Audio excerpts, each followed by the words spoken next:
छौरा सब पागल गे छै कोके मर्डर उजलवे से भागल गे छै। हमरा गाँवे के छौरा सब पागल गे छै कोके मर्डर उजलवे से भागल गे छै। सुपौल जिला में धर धर गोली प्रशासन पर चलै छौ।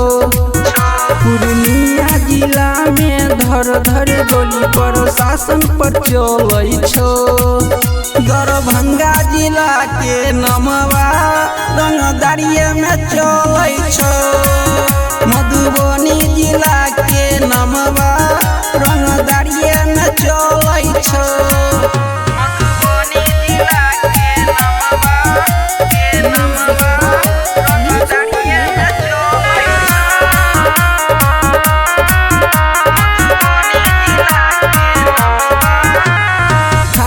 पुलिस आ कोर्ट कचहरी सबे जगह रंगदारिये के करी।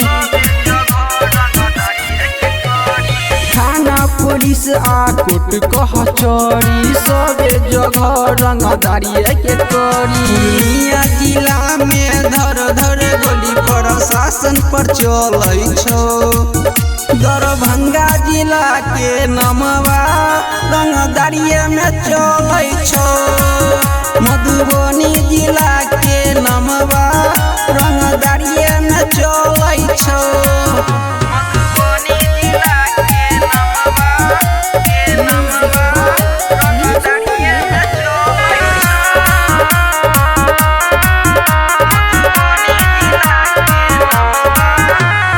बच्चे से एता करे मारा मारी सिखैला सबे आबै रंगदारी।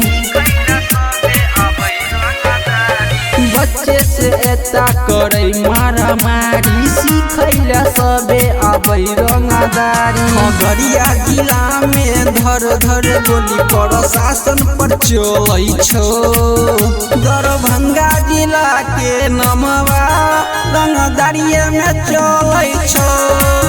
मधुबनी जिला के नमवा रंगदारिये में चलै छौ।